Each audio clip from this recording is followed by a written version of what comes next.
Hello guys! Welcome to Sissygram Genderbender Stories on YouTube. Today, I am bringing you a brand new genderbender story. If you like my voice, please hit the like button and don't forget to subscribe to our channel for regular updates. Now, let's start the story. Meanwhile, in the real world, Alina was clearly frustrated. "Alex, please stop," she shouted. "What are you going to wear for Halloween? You still don't have a costume. What are we going to do?" Alex sighed and apologized. "I am sorry, I haven't had the time. I really hate working extra hours. I am not a fan of it, but Fullerton wants me to start this new job right away." Alina scoffed.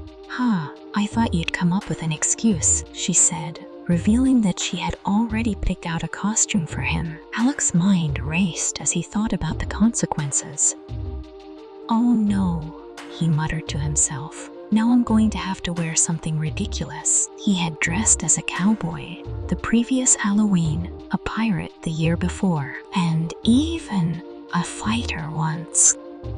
Each year's outfit made him feel embarrassed, and he just knew that this year would be no different. If only he had listened to Alina and chosen his own costume. But he knew deep down that he never did, because the ones she picked for him always made him cringe. Alina was incredibly passionate about Halloween and took it seriously every year. Their front yard was decked out with gravestones that, to Alex, felt as heavy as real ones. Spiderwebs blanketed the house, skeletons hung from every corner, and the whole place was bathed in an eerie orange and black glow. Alex hated it, especially the fact that costume shops downtown were already closed by the time he thought about picking something out. He was stuck with whatever Alina had chosen for him, and he knew he'd regret it. Sunday came, and it was time for trick-or-treating. Alex's goal was simple: avoid being seen. He had to take their 6-year-old daughter, Anna, out while it was still daylight.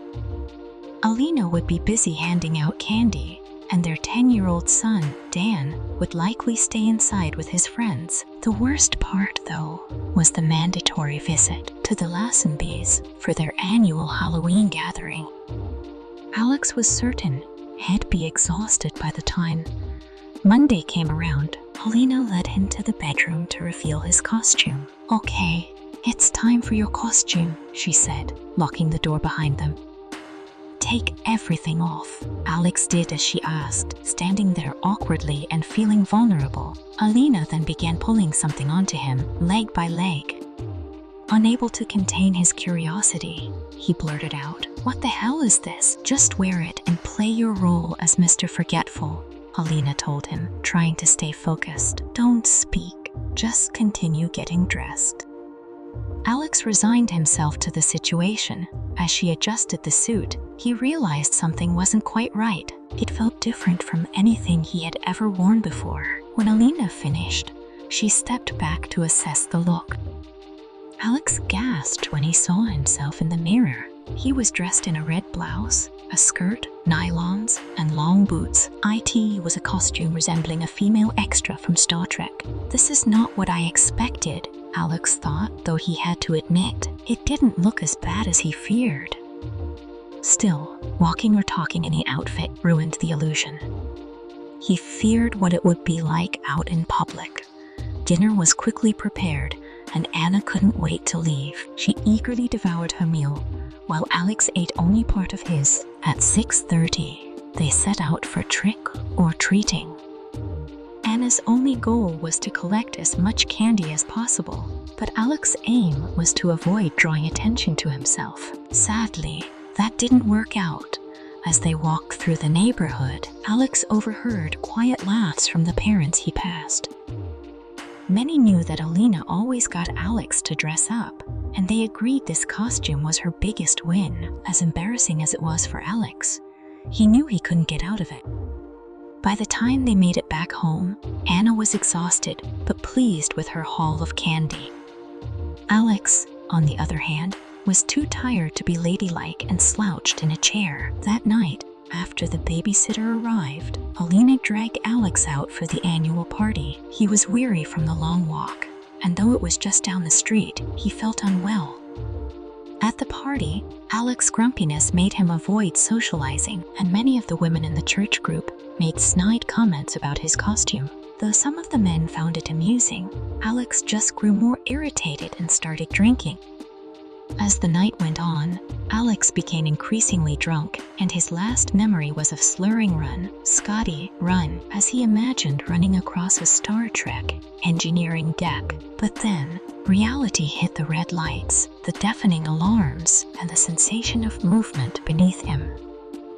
When he woke, it wasn't to the chaotic deck of a spaceship, but to his bedroom, with Alina shaking him away. "Come on, you're going to be late for work," she scolded. "You didn't even take off your costume last night."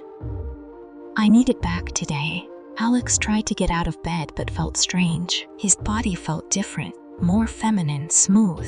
"What's going on?" he wondered. As he walked to the bathroom, he realized just how bizarre it felt. Suddenly, he screamed, loud and high-pitched, and Alina rushed in. "What the hell is going on? You sound like a girl," she exclaimed. Alex was in shock. He put his hand on his body and felt it. It wasn't a costume anymore. He was no longer in his male body. She assured Alex, "We'll figure this out. Just stay here. I'll call my boss and let them know you won't be in today." The costume shopkeeper, when Alina went to check in, greeted her with an apologetic tone. "Alex's transformation is really something," she said. "Looks like he has fully become a woman now." Alina laughed nervously as she held onto the back of the suit. "I didn't think it would work this way," she said, clearly taken aback. The days turned into weeks, and Alex, now known as Alexa, as Alina jokingly referred to him, began adjusting to his new reality. At first, it was hard to accept the change. Every morning, he hoped to wake up in his old body, but as time passed, he realized that this was his new life. He had to adapt to the physical changes, but also to the social ones. Anna, their young daughter, adjusted quickly. To her, it was just another version of her dad playing dress up. But Dan, their 10-year-old son, had more difficulty accepting the change. At work, Alex's boss, Fullerton, struggled with Alex's new identity. Though he couldn't legally fire him, he tried to make Alex's work life more difficult. But with the support of his co-workers and ER, the tension began to ease over time.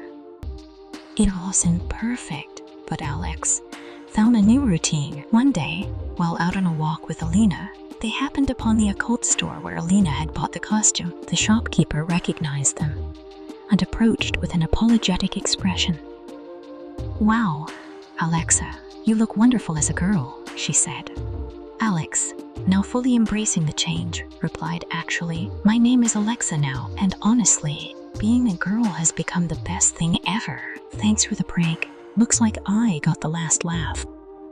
As they left the store hand in hand, Alina chuckled, and Alex, now Alexa, felt a sense of peace, accepting his new life. At home, Anna proudly showed Alexa a drawing she'd made in school. "Hi, Aunt Alexa," she said, excited to share her artwork. It depicted Alina and Alex, now Alexa in matching purple dresses. Alexa, though adjusting to her new reality, found joy in her new role. She quickly got used to doing the housework and even embraced the opportunity to improve her cooking. As Halloween approached again, Alina began planning new costume ideas for Alexa. Life had certainly changed for Alex, but now, as Alexa, it seemed that everything was beginning to fall into place. This is where the story ends. I spend hours of effort creating these kinds of stories, so if you're new to this channel, please hit the like button and subscribe my Sissygram Genderbender Stories YouTube channel. Also, don't forget to comment on what you would do if you were in his place. I'm eagerly waiting for your comments, and I personally read all of them. Okay, guys, thanks for joining. And I'll see you in the next story in the next video. Take care and bye.